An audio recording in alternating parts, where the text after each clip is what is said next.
Sir Pel, 'di po ako makakaano, sandali lang po ha, dahil kami po ay nandito po sa kalipunan ng mga ano, ayaw po magpakita na Ay, sige po, okay po. sumaside Akala kong pwede lang. ayaw Salamat po. po.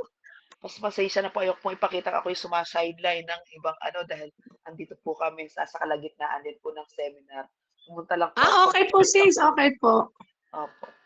So Okay po, okay. mga kapatid, sa mga oras na ito, nais ko pong bigyan ng diin yung araw na ito na sadyang mabiyaya dahil patuloy po tayo nagbibigay sa inyo ng mga series about discipleship.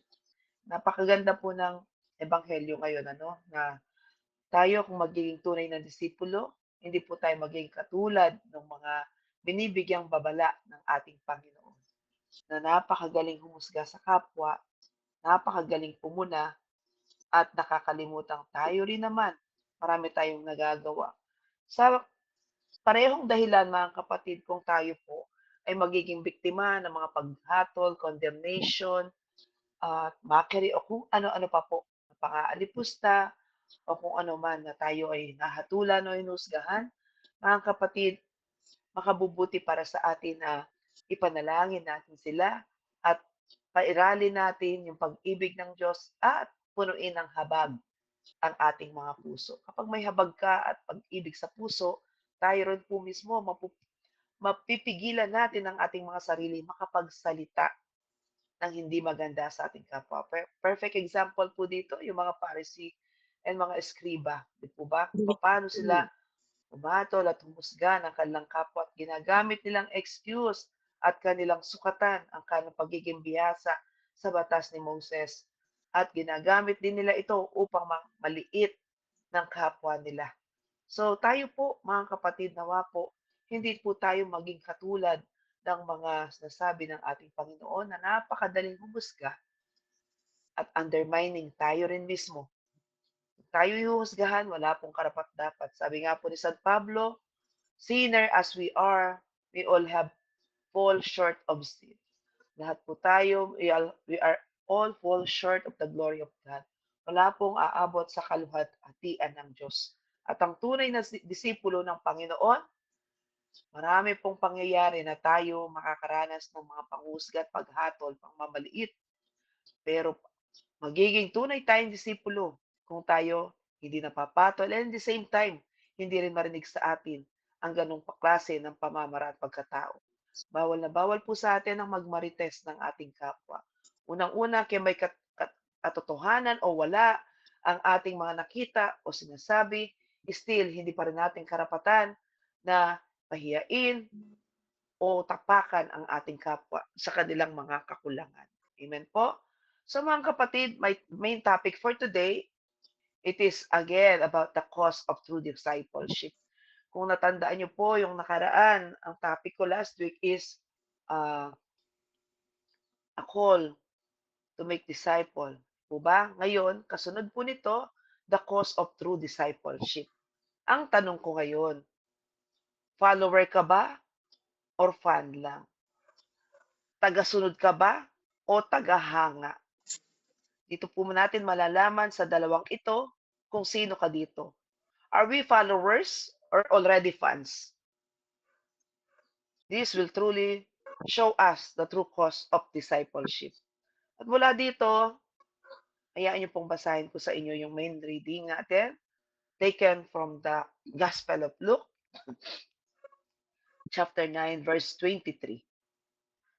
If anyone would come after me, let him deny himself and take up his cross daily and follow me.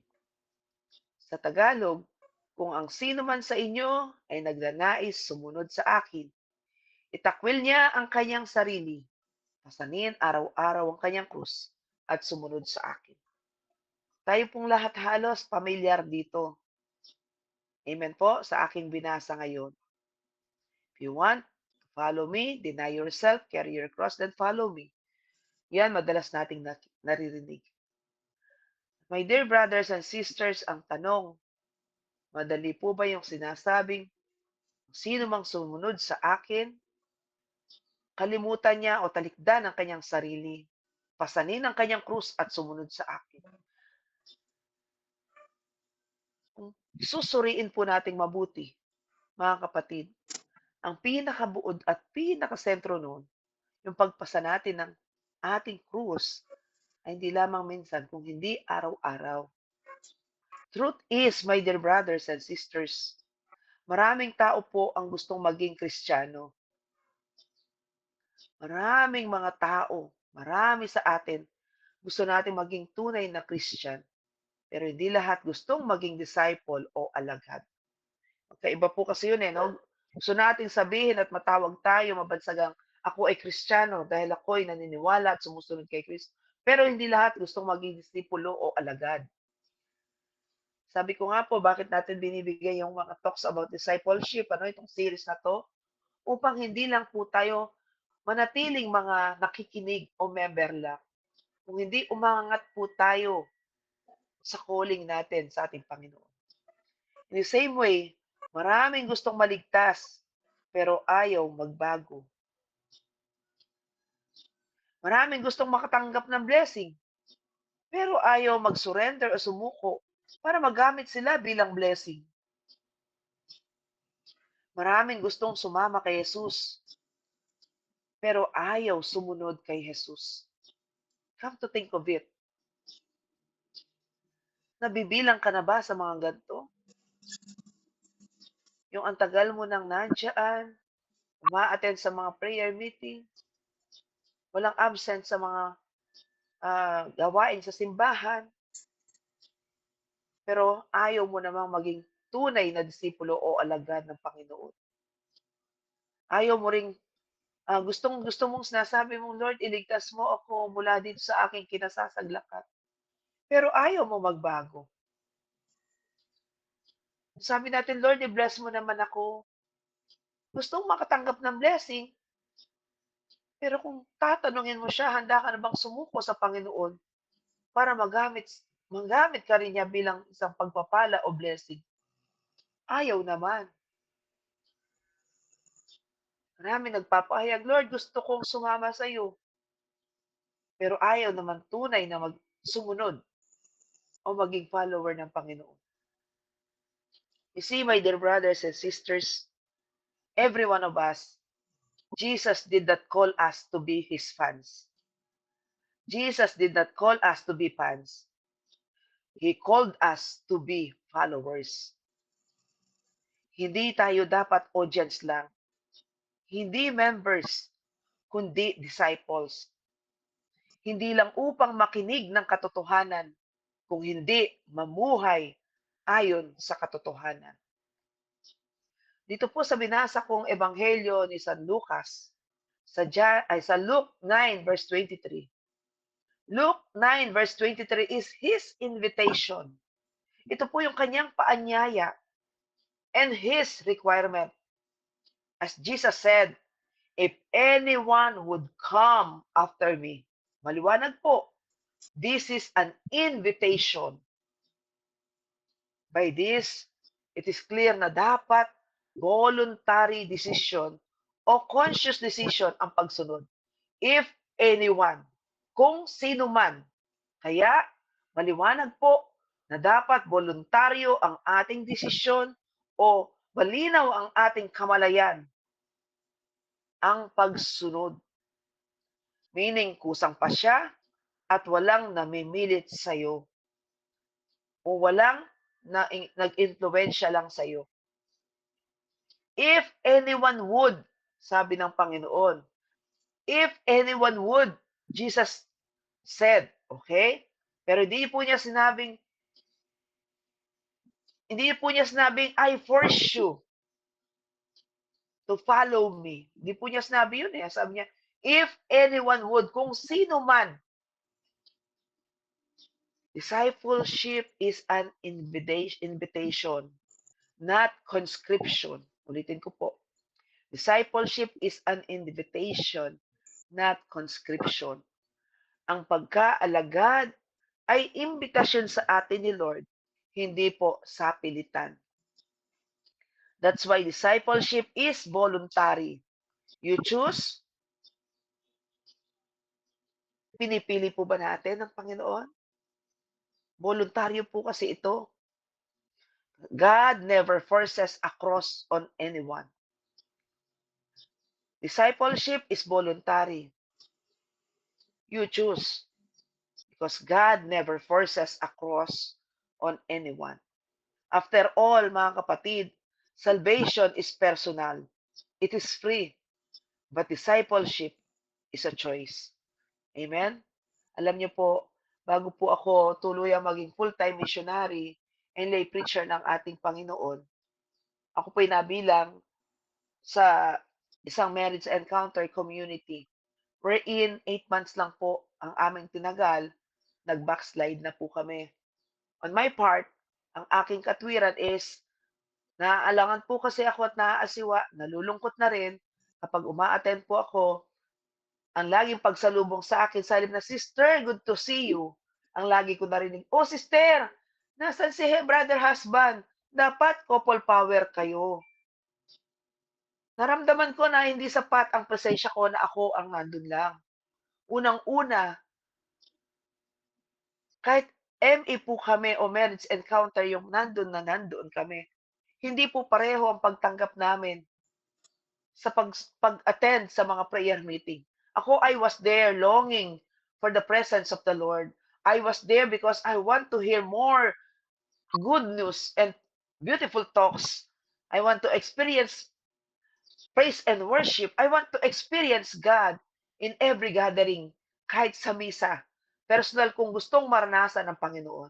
Pero it seems, permit ko lagi ang brother husband na kailangan kasama ko siya kapag naririnig ko yun.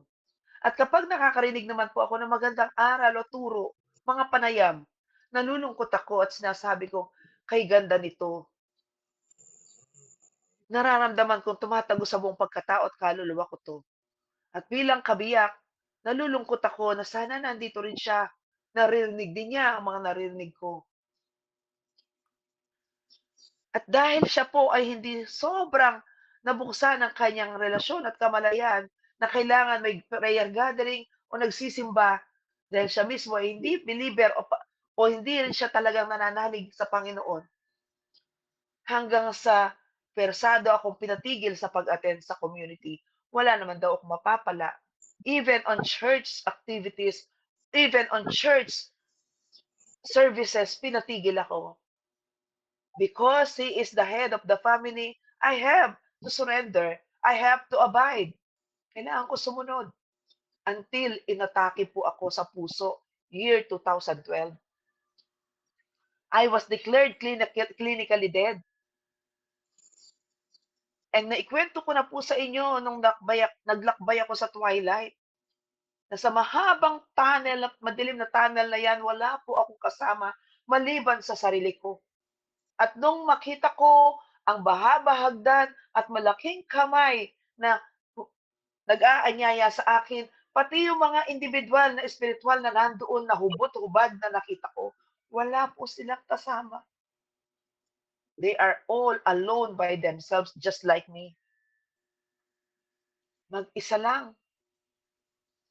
Dati pinipilit ko si brother husband, pati na yung mga iba ko na kapamilya, na kailangan sama-sama tayo as one family, but they refuse. The tendency is pati ako umalis, pati ako umayaw, pati ako bumitaw sa pananalig sa Panginoon sa pagiging tunay na Kristiyano. I had to be like them. Pero nung ako po ay pumanaw at binasahan ng kamatayan 3:47 AM, March 27, 2012. At nung makabalik ako ng bandang hapon na nabuhay ulit, kapatid, isa lang po realization ko. Salvation is personal. Faith is not transferable. Haharap tayo sa paghukom at paghatol sa banda roon kapag tayo harap sa Panginoon mag-isa. Hindi po natin passes o ticket ang mga minamahal natin sa buhay na hindi natin maiwanan. That's why I did my best to influence them na maganda dito, maganda dito. Ito ang panaligan nyo, ito yung tanggapin nyo. Maniwala kayo kay Kristo. It is my obligation na ipakilala sa kanila si Jesus. Pero kung hindi nila tatanggapin, well, at least nagawa ko ang parte ko. When I came back from the dead, I realized ang kaligtasan natin ay personal dahil personal din po sa atin ang Panginoon. It is a relationship, but it's love na nag-urge sa atin na magmahal at kahabagan natin ang ating mga kapwa. Pati yung mga mahirap mahalin, pati yung mga humusga sa atin, pati yung mga nagmamaliit at kumu-question sa ating katotohanang dala-dala natin. It is always by choice. Discipleship is a choice. Pinili ko po ang magpatuloy mula nung ako'y bumalik. Bumalik ako sa gampanin, unang atas at panawagan sa atin ng Panginoon.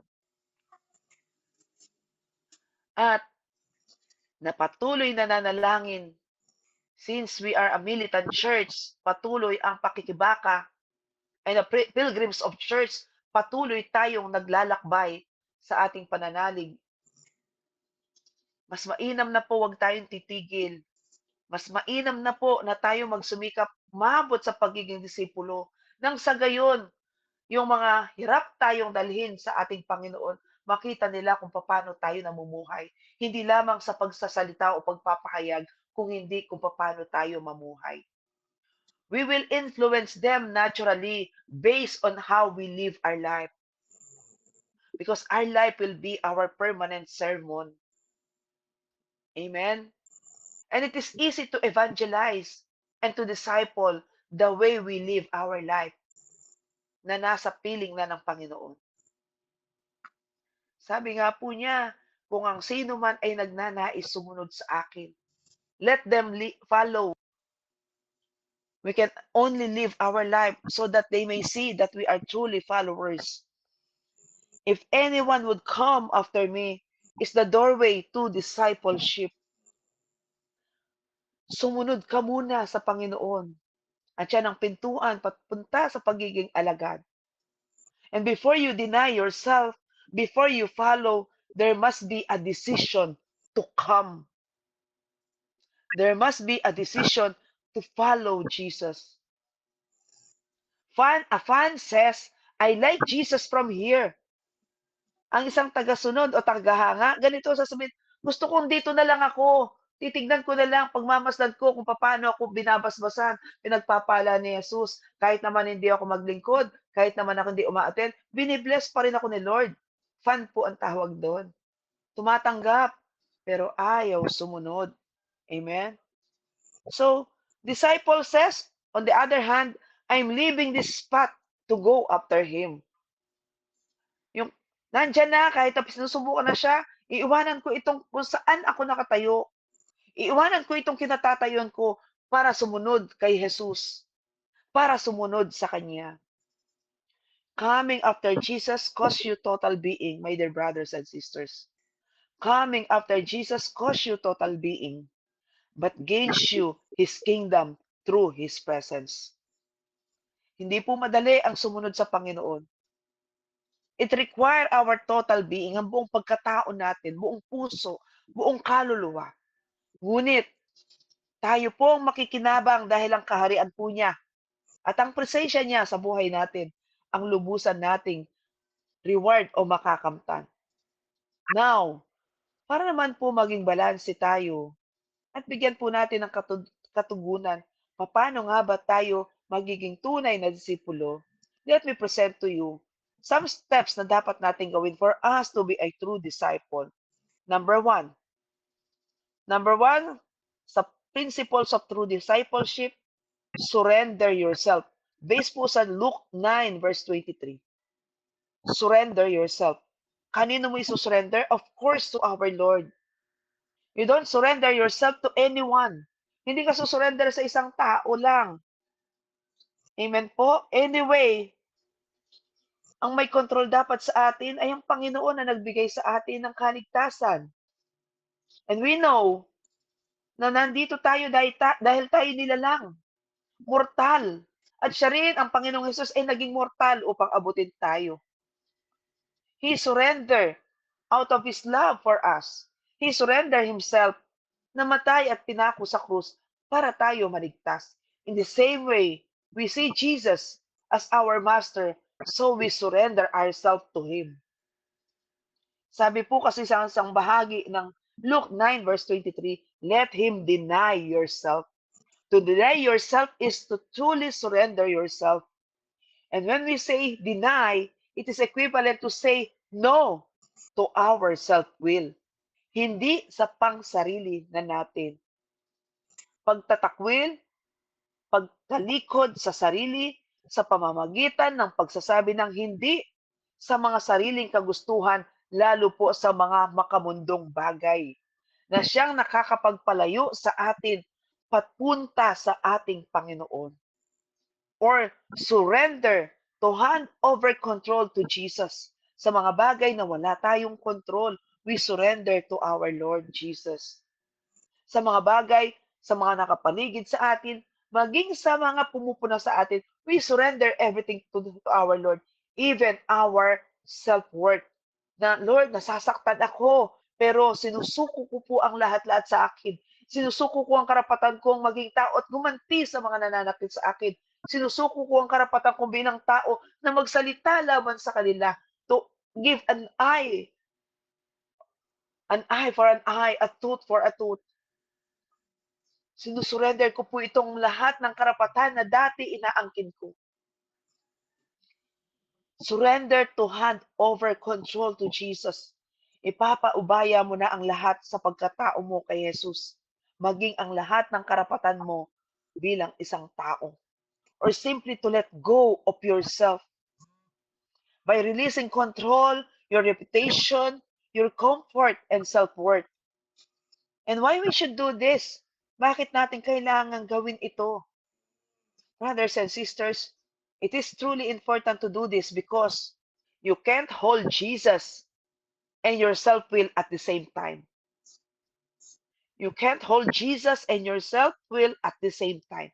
Hindi po pwedeng hawak-hawak ka na mahigpit sa Panginoon, pero hawak-hawak mo pa rin na mahigpit yung nasa kamay mo at nasa sarili mo.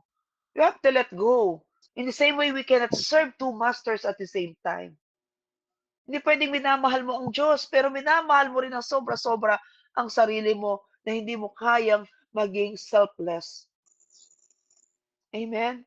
Lord, gusto ko sumunod sa iyo, pero hindi ko mabitawan ito. Hindi po pwedeng sumusunod tayo, pero you don't want to loosen up at ang dami mong bagahe. Bago ka sumunod sa Panginoon, sabi niya, surrender your hatred, surrender your resentment, surrender your pains para maranasan mo yung joy na binibigay niya sa atin. Ang dala ng Panginoon sa pagkamatay niya sa krus ay ang bagong buhay, ang galak sa puso, ang pag-asa na tayo rin ay muling mabubuhay na katulad ng nangyari sa Kanya. You can't hold Jesus and at the same time, hawak-hawak mo yung pagiging madamot. Jesus gave even His one life. Hindi pinanghawakan ng Panginoon, anak ako ng Diyos. At hindi ako pwedeng mamatay sa mga walang kwentang taong makasalanan na to. Pero hindi ginawang karapatan ng Panginoon. Ang pagiging anak ng Diyos, hindi niya ginawang karapatan. Nasaktan din ang mga tumutuligsa at nag-aarusa sa Kanya. This is between being with our Lord and being with our own. In Luke 9 verse 23, it starts with deny himself. Sa Tagalog, itakwil o kalimutan ng sarili. Denying yourself means your life is no longer about you. It's about Him. Nung muli po akong mabuhay at makabalik sa mundo ng buhay noong 2012, I don't own my life anymore. Hindi na po ako yung dating ako. Dahil buhay na po ng Panginoon ang taglay ko. Bumalik ako upang ipahayag, kapatid, totoong may langit. Totoong may kabilang buhay na naghihintay sa atin. At hindi na ako bahagi ng mundong dati ang pinanghahawakan ko yung sama ng loob ko. Dati pinanghahawakan ko yung pagiging maliit ko at walang boses. That's why heto ako ngayon, being bold. Hindi po ako titigil kahit na-stroke ako ng February 8. Kahit umikli ang dila ko, kahit kapag nagpapahayag ako, nakakagat ko ang magkabilang gilid ng dila ko at pagkatapos ko magsalita, puro gasgas po yan. Hindi po ako titigil kasi I have to pronounce God as my Savior, as our Lord, as our Master and Savior. Denying myself na nasasaktan ako because my life is no longer about me. It's about giving glory to our God. A fan is a believer who admires Jesus from a distance. A disciple says no to self daily. I repeat, pag fan ka lang o tagahanga o humahanga lang kay Kristo mula sa malayo, ang alagad naman araw-araw nagsasabi ng hindi sa sarili. Let us put an a stop, let us put an end do sa dating sarili. Kaya nga po ang sino mang na kay Kristo na, wala na ang dating ikaw dahil ikaw na ay bagong nilalang. Kaya it really makes sense na. It really makes sense na maraming gustong makatanggap ng blessing pero ayaw sumuko. Be reminded that discipleship starts with surrender. Sad to say, maraming gustong makatanggap ng blessing pero ayaw sumuko. Dito nagsisimula ang pagkaalagad sa pagsuko. Pag di po natin natutunan at dinesisyon sumuko o sumurrender sa Panginoon, may panganib na dala yan sa buhay natin bilang Kristiyano. And the danger of not denying self, ano ang posible na mangyari sa iyo? Ito po yun. You can be familiar with Jesus, but not transformed by Jesus. Pwedeng familiar ka kay Jesus, as in, kilala mo siya na sinasabi mo dahil nagbabasa ka ng Biblia, dahil naririnig mo kung sino siya. Pero hindi ka nabago o na-transform ni Jesus. Pwedeng naririnig lang natin, maganda to, ito yung gawin nyo. Pero hindi ka nabago. Wala po itong katulad dun sa umiinom ka ng vitamins, pampasigla, pampalakas, vitamin C, pampalakas ng immune system, vitamin E, pampaganda ng balat, beauty inside and out. Pero hindi ka naman nakikitaan ng epekto, lalamya-lamya ka, lagi kang may sakit, hindi na-boost ang immune system mo, at hindi rin naglo-glow ang sarili mo. Isa lang po ang kahulugan niyan. Baka po iniinom nyo ng maling paraan ang gamot na yon. Kahit tinetake nyo, baka kasama cellophane. Tanggalin mo muna ang cellophane para tumalab. Ganon din po yun. Yung sinasabing, you can be familiar with Jesus but not transformed by Jesus. Lagi kang nakakarinig, ay, ang ganda ng talk. Ang ganda na naging topic. Ang tanong, nai-apply mo ba to sa buhay mo? Uy, ang ganda ng talk tungkol sa forgiveness. Ang tanong, natutunan mo bang mag-forgive? Ay, ang ganda ng talk tungkol sa wag kang huhusga. Ang tanong, wala ka bang nahusgahan? Amen? So, yun lang naman po yun. Pwedeng marami kang alam na Bible verses, pero minsan lang sumunod. Or worse, ikaw mismo di sumusunod o di ginagawa ang mga katuruan sa salita ng Diyos, sa banal na salita ng Diyos. You can know many Bible verses, but obey them only sometimes, or namimili ka lang ng gusto mong sundin o gawain. Para po may apply natin to sa buhay, mga kapatid, try this. Ask daily, Lord, what self am I holding on today? Tanungin mo ang sarili mo araw-araw, Panginoon, ano ang meron ako sa sarili ko ang hanggang ngayon pinanghahawakan ko at hindi ko mabitawan? Is it my comfortable life? Okay na ako dito, ayoko nang may ano, mabago pa dito. Amen? Is it your reputation?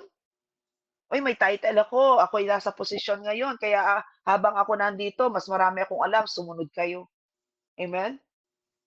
Or is it your offense sa mga hinanakit o hinanaing mo? Tanungin mo ang sarili mo araw-araw. Tanungin mo ang Panginoon, magpasaliksik ka sa Kanya. Panginoon, ano ang meron ako sa sarili ko na pinanghahawakan ko hanggang ngayon na hindi ko mabitawan? Mga kapatid, sadyang mahirap at hindi madali. But still, discipleship is choosing Christ even when it's difficult. Discipleship is choosing Christ even when it's difficult. Kaya when no one is watching, still obey. Anyway, sa lahat ng mga sakripisyo at ginagawa natin, si Lord ang audience natin kahit walang nakakakita. Kaya nga yung principle na naituturo ko palagi sa inyo, kung ang dalawang mata na ng Panginoon ang nakatingin sa iyo, kaninong mata pa ang kailangan mo? Wala ka ng kailangan. Hindi mo kailangang magpasikat, hindi mo kailangan ng palakpak, hindi mo kailangan ng papuri o pagpuna. Amen po? Ang kailangan mo, nakikita ni Lord ang ginagawa mo. Hindi mo kailangang maging magaling. Hindi mo rin naman kailangang sukatan kung ano ang kapwa mo. Sabi nga po sa 1 Corinthians 10 verse 31, whether you eat or you drink or whatever you do, do it for the glory of God. Na ang lahat ng ginagawa natin sa simpleng pagtatrabaho nyo, na kahit walang nanonood na amo, still ginagawa nyo yan at hindi kayo magnanakaw ng oras. Na kahit hindi nakikita ng kapwa, kung member ka ng isang community o isang gampanin, gagawin mo kahit walang nakakita, kahit walang nakaka-appreciate, kahit hindi man lang nila na-acknowledge ang galing naman na ginawa mo. Anyway, all the glory belongs to our God. That's why always surrender and offer everything for the greater glory of God.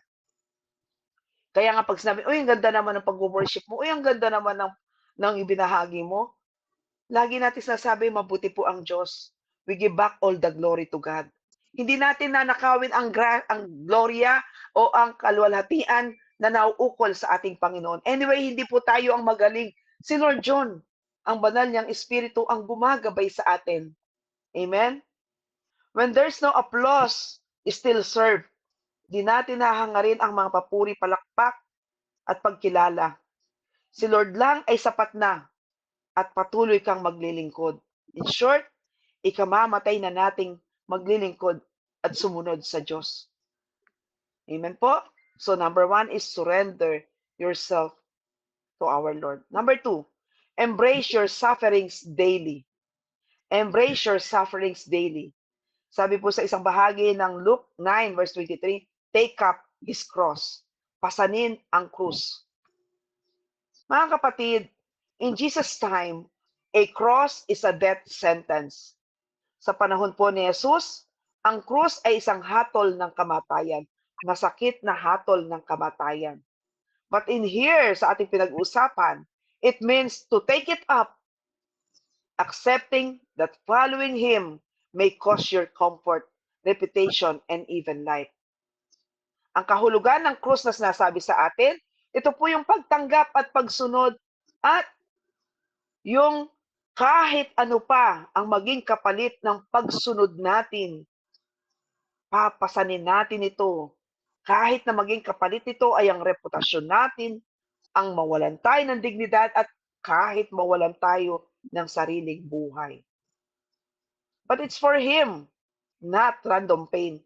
Kapag tayo nasasaktan dahil sa ginagawa lang natin ang mga nais ng Panginoon at sa pagsunod sa atin, hindi po tayo ang unang masasaktan kung hindi ang Panginoon. Siyang unang nasasaktan kapag tayo kanilang inaalimura, hinuhusgahan dahil sa kanyang pangalan. Your cross is not your sickness. Your cross is obedience when sickness makes you want to quit. Lord, kahit masakit, kahit mahirap, hindi po ako susuko at hindi ako titigil sa mga ginagawa ko para sa iyo. Kaya ang cross natin, hindi po ito nagpapahirap. Amen? Ang nagpapahirap ay yung mga nasa paligid natin habang ginagampanan natin ang mga ginagawa. Ngunit, tinitignan po natin ito ng may sigla at may galak sa puso dahil ito ay naayon sa ating pagtalima at pagsunod sa ating Panginoon. Ang masakit lang doon, yung kahit gusto mo nang bitaw, Lord, ang bigat na ng krus na to, ang bigat na ng dala-dala ko, pero you choose not to do it. Pinili mo pa rin pasanin ito kahit gaano kabigat o kahirap. That is your cross. Hindi yung binigyan ka ng mga malalang sakit. Hindi po yun. Hindi po yun ang cross. Hindi yung binigyan ka ng maraming problema. Hindi po yun. Ang cross na sinasabi ay yung gustong-gusto na nating sumuko, pero nagsusumikap pa rin tayo dahil ayaw nating mabigo sa ating panawagan at atas. Amen po? Take note mga kapatid. Jesus did not say, take it up once. He said, daily. Hindi sinabi ni Jesus na pasanin mo ang krus mo minsan lang. Sabi niya, araw-araw. As you deny yourself, you deny your plans, your surrender, your rights, your comfort, and follow Him. Hindi po pwedeng susunod ka lang kapag madali. Amen? Hindi po pwedeng susunod ka lang kapag may oras ka lang. Hindi pwedeng susunod ka lang kapag may free time ka lang. Hindi pwedeng susunod ka lang kapag gusto mo lang ang makakasama. That's why you should deny yourself. You deny your plans. You deny your rights, your self-worth, your comfort as you follow Him daily. Hindi po madali, pero dapat nating ma-distinguish sino tayo sa mata ng Panginoon. There is a between a fan and a follower. A fan comes to church and attend to community when convenient. A disciple follows even in trials, even in offense, even in sacrifice. Pag fan ka lang kapag dumating ang trials, madaling bumitaw. Kapag may mga tumutiligsa, madaling umalis o mangayaw. Kapag may mga sacrifices na o paghihirap, madaling umatras. Bakit? Because a fan admires Jesus,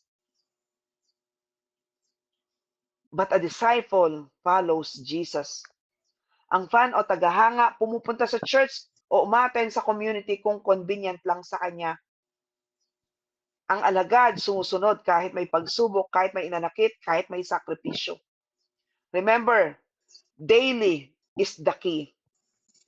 A cross is not one time. Every morning, you choose Jesus over yourself. Pagmulat mo pa lang na mata mo, pinipili mo ng sumunod kay Kristo. Lord, magiging challenging ang araw na ito. Makakaharap ko naman mga taong mabigat sa aking puso kasi sinasaktan ako. Pero you choose. Pupunta pa rin ako, Panginoon, kasi ikaw ang dahilan ko bakit ako umaaten. Forgive when you feel bitter, even when you want to stay bitter. Serve when you feel exhausted and tired. Kahit pagod ka na, kahit gustong-gusto mo nang mamahinga. Stay pure when temptation comes your way. With this, sa mga nagdadasal, don't pray for a lighter cross.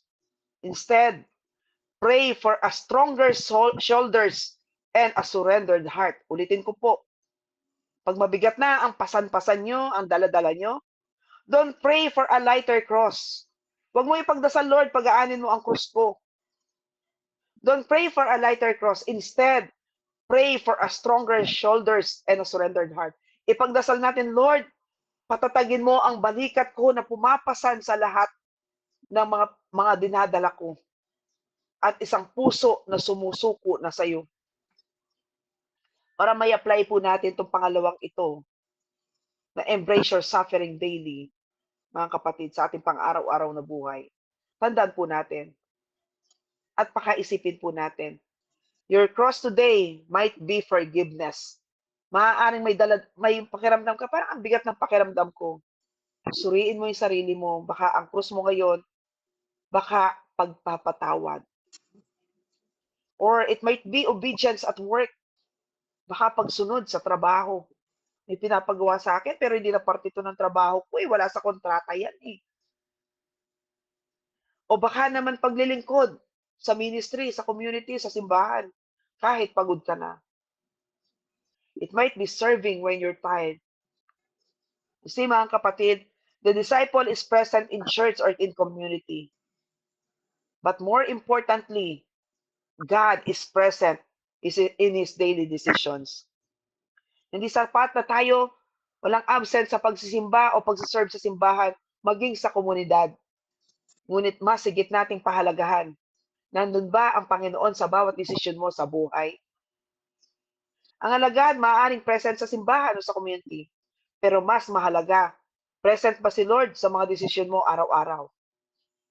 Sa Psalm 104 verse 33, mga kapatid, sinasabi po doon, I will sing as long as I live. Means I will obey as long as I live. Ang pag-awit, masarap na pakikinggan ni Lord sa kanyang tenga yan kung tayo sumusunod sa kanyang pang-araw-araw na nais gawin natin. Anong sa isa na ang ganda mong kumanta? member ka ng koro o member ka ng magandang music ministry or worship ministry, pero sa pandinig ng Panginoon, sintonado yan kapag ikaw ay hindi naman namumuhay ng ayon sa kanyang kalooban. Sabi po sa awit 104, 104, verse 33, aawit ako habang ako'y nabubuhay. Ibig sabihin po niyan, sumunod tayo habang tayo nabubuhay sa kagustuhan ng ating Panginoon. Amen po? Pangatlo po, obey the Lord. Follow me, ang sabi niya sa verse 23 ng Luke chapter 9:23. Obey the Lord. Follow me, the Lord said. In Greek culture, a follower is a student or matetes in Greek. Matetes means a student who obeys or follow the teacher's way of life, not just his words. Noong panahon ng Panginoon, hindi yung sinasabi lang ng Panginoon ang kanilang pinakikinggan, kung hindi sinusunod nila kung paano rin namumuhay at nagiging ehemplo sa kanila ang Panginoon. Same as true with us. Hindi lang sapat na nakikinig tayo ng mga magagandang turo, aral, na magagandang talk, na magagandang homily. Dapat tinitignan din po natin kung paano natin ito pinamumuhay. In the same way, ang Panginoon na nagpahayag ng mga salitang napapakinggan natin, naging buhay din niya ang kanyang pinahayag. Hindi lang po ba sa salita ang pinakita niya. Nung sinabi ng Panginoon, do not judge, do not condemn, forgive, love, pinatunayan po niya yan nung mamatay siya sa krus. Na habang nakabayubay siya, kinokondena siya, challenge siya ng mga church leaders, ng mga soldier, pati na ng kriminal, hinahamon siya. Kung ikaw nga ang Mesaya, pakawalan mo ang sarili mo. Patunayan mong ikaw nga ang anak ng Diyos. Pero sa halip, ano ang sinabi niya? Ama ko, patawarin mo sila sapagkat hindi nila alam ang kanilang ginagawa. Ang lahat ng mga itinuro ng Panginoon, nung moment na yon, pinatunayan niya na ibinubuhay niya ito hanggang kamatayan, katapatan sa kanyang mga itinuro at mga pangako. Following with obedience without debate or doubts. That should we do. Sumusunod tayo ng may pagtalima ng buong puso na hindi na tayo nagdududa o nakikipagtalo. Following Jesus is not just walking behind Him. It's doing what He says. Hindi lang sumusunod tayo sa likod ng Panginoon. Hindi lang sumusunod tayo sa yapak ng Panginoon, ngunit ginagawa natin kung ano ang kanyang sinabi. As Paul said, imitate me as I imitate Christ. Nung maging apostoles na tapat si San Pablo, binago niya ang kanyang buhay mula nung naging siya si Saul o si Paulo, ay nabago siya mga kapatid. Namuhay siya at sinundan niya ang yapak ng Panginoon. Hanggang siya ay patayin. Amen? Imitate me as I imitate Christ. Sabi po ni San Pablo. Doon po sa Luke 9 verse 23, the last word is, follow me. Kaya nga, ang number 3 natin na principle is obey the Lord. Hindi po sinabi ng Panginoon na follow my blessing. Ang sabi niya, follow me. Hindi niya sinabing follow my blessings. And not even follow my miracles. Ang sabi niya, follow me. When we say follow me, it means follow the person who said that word. Sabi ni Jesus, sumunod kayo sa akin. Hindi niya sinabing sumunod kayo sa biyaya ko. Hindi niya sinabing sumunod kayo sa himala ko. Ang sinabi niya, sundin niyo ako. Yung kanyang pagiging persona, ang kanyang pagiging Diyos at tunay na tao. Jesus did not call us to be audience. Tinawag niya tayo para maging disciples. Amen po? Pinakita po yan ng Panginoon. Nung nag-perform siya, nagpakain ng libu-libong tao, pagkatapos na ng mga tao, gusto siyang gawing hari. Pero tumalikod ang Panginoon palayo sa kanila. Dahil hindi naman hinangad ng Panginoon ng title o position. Hindi niya rin hinangad na siya maging hari ng tao. Kundi dapat hari siya bilang tagapagligtas at hari siya ng ating puso. Hindi niya hinangad na magpakain lang na magpakain sa atin sa ating nagugutom na katawan. Nais niyang damhin natin at maging kaisa natin sa tunay na tinapay ng buhay na kailanman hindi na tayo magugutom. Hindi na tayo mauuhaw dahil siya ang bukal ng buhay. Na siya ang tanggapin natin bilang tagapagligtas at hindi yung hari na kinukoronahan at binibigyan ng scepter, ng roba o posisyon na ino-offer ng mundo. A fan watches the race. A disciple finishes the race by following Christ step by step. Hindi po niya tayo tinatawag para maging audience, tinawag niya tayo para maging alagad. Ang tagahanga nanonood lang ng karera. Ang alagad, tinatapos ang karera sa pagsunod kay Kristo, hakbang-hakbang o habang buhay. At para may apply po natin ito to obey the Lord, meron pong question dyan. And my final question is, follower ka ba ni Jesus? O fan ka lang niya o admirer lang? Kasama mo ba siya araw-araw sa iyong pamumuhay? O kasama mo lang siya kapag convenient sa iyo?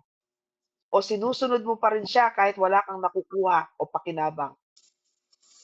Check your life, mga kapatid. Is God present in your everyday decisions? And are you applying the sermon na naririnig mo every time na may narinig kang magandang sermon? Wag lang po tayong believer sa pangalan. Wag lang believer by name. Instead, be a disciple with a transformed or changed life. Wag lang believer sa pangalan, kundi alagad na may binagong buhay. Sa aking pagtatapos, mga kapatid, brothers and sisters, the race is not for those who simply watch from the sidelines. Ang karera ay hindi para sa mga nanonood lang sa tabi-tabi. The reward is for those who faithfully followed Christ and finished their race. That's why Luke chapter 9 verse 23 is not a suggestion. Hindi po suggestion lang, kung hindi invitation sa tunay na buhay.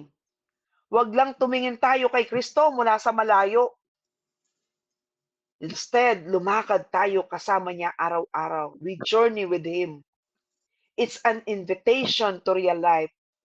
Huwag lang tayong tumingin lang at humanga. Bagkus lumakad tayo at mamuhay kasama niya. That's discipleship. And that's our worship to our God. In Psalm 117, sabi po doon, His faithfulness endures forever. And He's faithful to help us follow. Lagi siyang nandiyan. Ano man ang dadaanan natin. So today, brothers and sisters, pumili ka. Are you a fan or a follower? Admirer or disciple? Amen? So mula po dito, mga kapatid, bago po tuloy akong magpaalam o magtapos, let me invite you to a closing prayer. In the name of the Father, the Son, of the Holy Spirit. Amen. Father God, we thank you, we glorify you, we magnify your presence at this very moment. Salamat po, Panginoon. Sa muli naman ay nagkasama-sama po kami na itong Monday na full of blessing. Inumpisa namin ang linggong ito sa pagtanong na kami po ba ay fan o follower and the cause of true discipleship. Father, forgive us for the times we were fans but not followers. Forgive us for admiring Jesus but refusing to obey. Patawarin mo po kami sa panahong taghanga lang kami pero hindi tagasunod.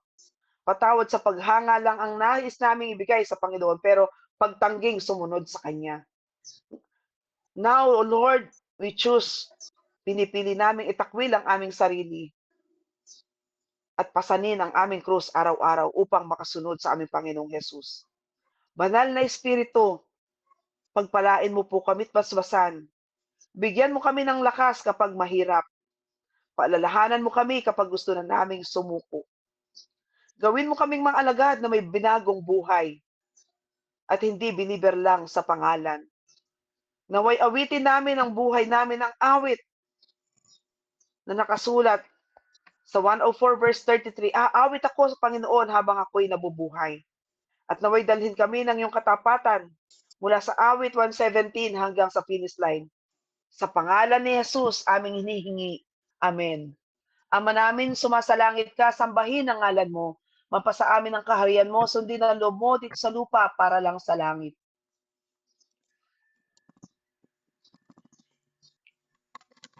Bigyan mo po kami ngayon ng aming kakanin sa araw-araw at patawarin kami sa aming mga sala, tulad ng pagpapatawad namin sa mga nagkasala sa amin. Huwag mo po kaming paintulot sa tukso at adya mo kami sa lahat ng masama. Amen.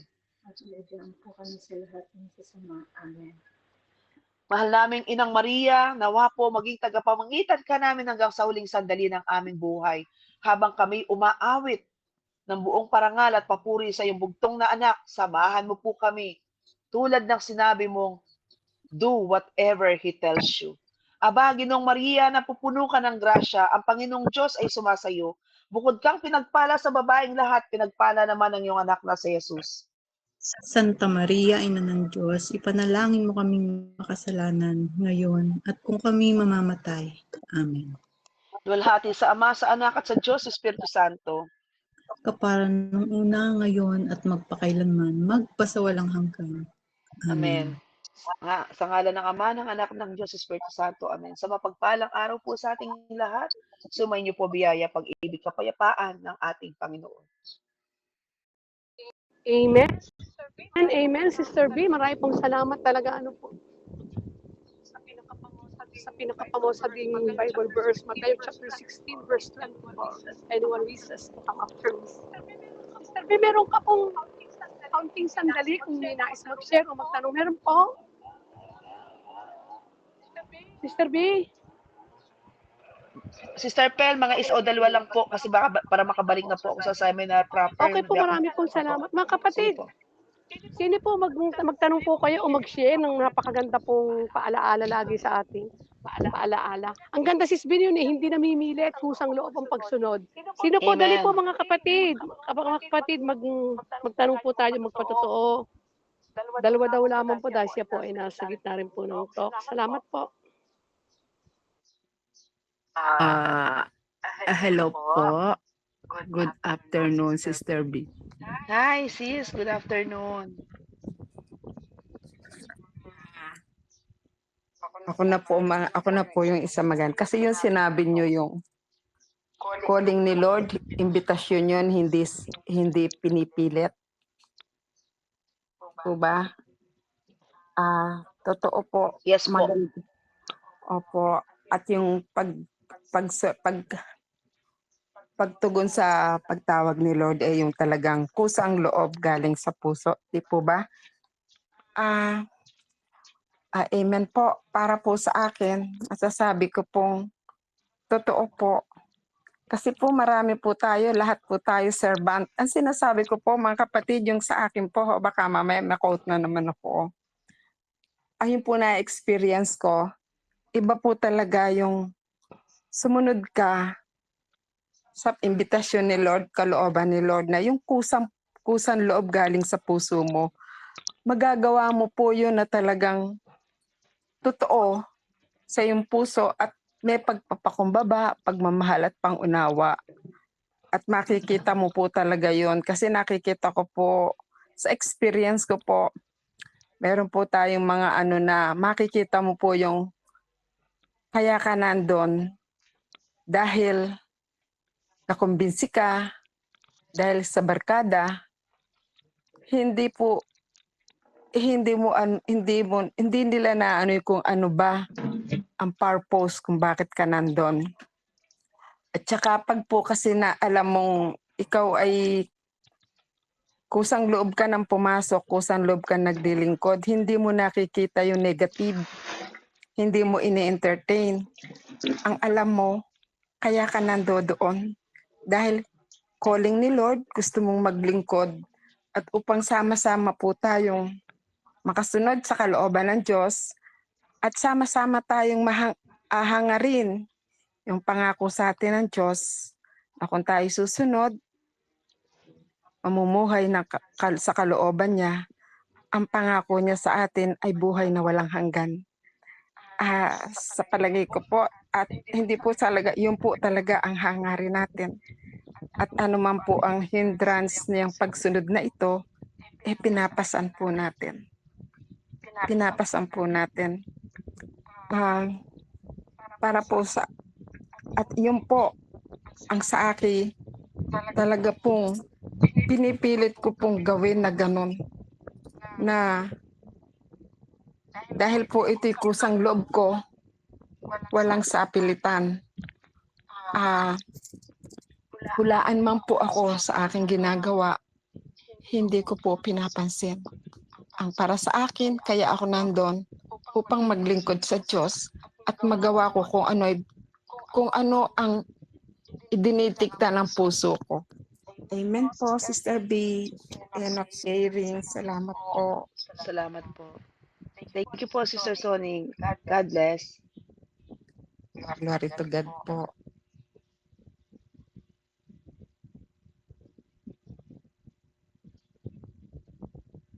Wala, walang naimik. Ako na lang at papanik na rin si Sister B. Hello, Sige Gabi po. ka pa, Sister B. Sige, mabilis lang ako, mabilis po.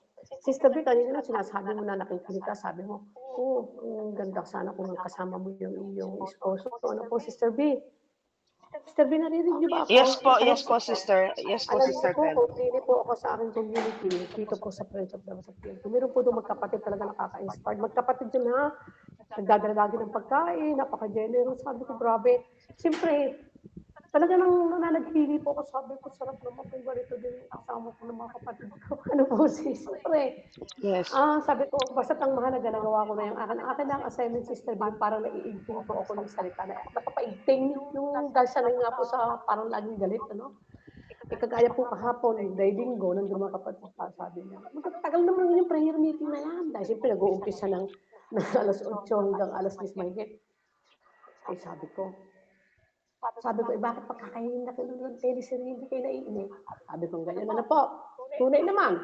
Sabi ko, Lord, talaga. Tapos tinanong ko sa kapatid kong isa, sabi ko, Ed, bakit kayo hindi natutuwang makinig? Bakit ako hindi nakikita na ako'y talagang dinadagdagan nanood ang aking trabaho, dinadagdagan nanood ang aking lakas. Yung talagang sa paningin ng mundo, hindi sa ganun. Sabi ng kapatid ko, hindi ganyan ate. Talaga na ang hindi pumunta ibang nais kong, hindi talaga ako hindi daw po interest, masakit mo pakinggan, hindi interest, ganun po. Alam niyo lang ibig ko sabihin, ano po sis? Kaya sabi ko, Lord, talaga, nasa iyong mga kamay na ang mahalaga sa puso ko. Sabi ko, kung ang pagbabasihan, ikaw ang blessing ng Lord, napakabuti ng Panginoon. Imagine mo, kahit ikaw hindi kayo nagpo-community, bihira lang yung inyong pagbabahagi sa gawain ng Panginoon. Pero mas binibless kayo ha, pag sa mundo ha. Ang lalakas ng inyong katawan, ang saswerte niyo sa trabaho, lalaki ng inyong sahod, lalaki pa ng inyong mga pera na iipon. Di ka, Sister B. Ang mahalaga, pero siyempre, pag hindi ko naman pilitin, ang Panginoon na lang ang bahala sa kanila. Basta ang mahalaga, I have done my part. The rest is in God's hands. Akin lang ako assignment, Sister B, ulitin ko, Sister B. Napapaigting ang boses ko, ay di yung yari ako. Pag doon ako, ikaw nilagi na lang, di yari ako doon. Kaya yung pusis ang akin pong assignment. Yes po. Salamat po. Salamat po. Yes po. God bless, Sister Sister Fen. Lani po lang, misa din sasabihin lang po, Sister, sinalaan po at bago na lang po. Sister Lani, ikaw na po. Sister Lani. Opo, maiksi lang po, Sister B, yun pong Okay. sa fan or follower. Yes po. Ano lang po kasi may narinig lang po kasi ako na nag-share talaga noon na sa totoo po na turn off po ako kasi gifted yung tao ng healing. So nag-ano siya ng healing. Ang sa akin parang fan kasi naano ko din sa fan or follower niya, sinabi niya po. Parang ang ngayon naano ko sa kanya na naging parang fanatic siya dun sa tao na nag-heal sa apo niya. Hindi niya natinignan na kung saan galing yung power ng healing na gano'n. Hindi naman dun sa tao na yon, kundi kung hindi siya binayayaan ng Diyos ng power. So, ano po yung masasabi niyo dun, Sister B? Parang sa totoo po talaga na-offend ako or hindi ko po talaga nagustuhan yung sinabi niya na parang all praises po siya dun sa tao. Hindi po kay God yung hindi po siya parang hindi kay God siya nagpapasalamat kundi dun sa tao na nagpagaling sa apo niya. Mali po ba ako doon, Sister B?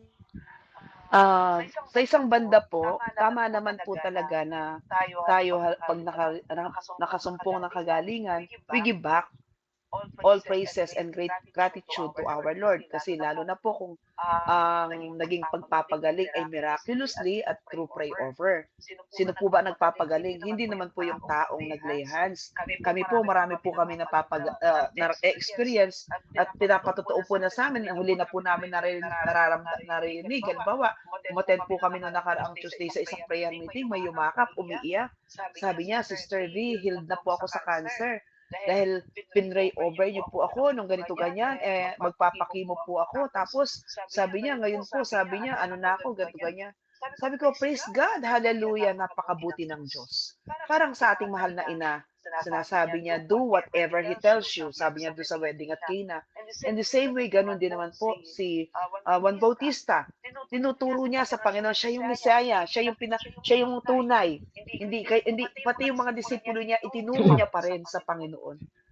Tayo po dapat lagi ang tinutuon lang natin at binabalik lahat ang kalwalatian sa Panginoon. Now, sa iyo naman po kapatid, halimbawa, na turn off ka, pero katulad ng ebanghelyo natin, maaaring yung kanyang pananaw ay ganon, pero titignan mo na lang ang kanyang pagkatao. Siya ba, maliban doon sa nasabi niyang yun, isa ba siyang mabuting tao o nakiano sa iyo o hindi man siya naging mabuti sa iyo o kung ano pa man, hindi mo na pananagutan kung ganun man ang kanyang ano.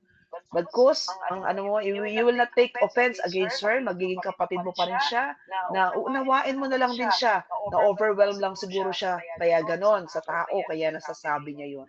But in return, alam naman din natin, laging sa Panginoon, dahil ang ginagawa naman ay lalo na po kung naglilingkod pa rin sa Panginoon, bahagi pa rin siya ng isang community o simbahan, at least nandyan pa rin siya at hindi bumibitaw dahil naranasan niya ang pagpapagaling. Amen po. Sa anumang pamamaraan, lagi po sinasabi natin, overcome evil with good. Kung napansin man natin na parang may mali, still, tatabunan po natin yung ganong kaisipan ng kabutihan. Maliman po yung nagawa na sabi, still, tatabunan natin yan ng kabutihan. Hindi tayo mag-iisip ng masama sa kanila. Ibabalik natin sa Panginoon. Panginoon, kay buti-buti mo sa apo ng taong yan dahil pinagaling mo. Amen po. Amen po. Thank you po, Sister V. Salamat po, Sister Lani. Okay na po mga kapatid, at tulad nga po na sinabi ni Sister B, kinakailangan na po niyang magpaalam dahil may. At maraming pong salamat, Sister B. Tunay nga po ang Lunes ay inuumpisahan mo po bilang lingkod, sugo ng ating Panginoon. Thanks po, Amen. Sister B. God bless lagi. God loves you. See you. Amen po. God bless Salamat po. po.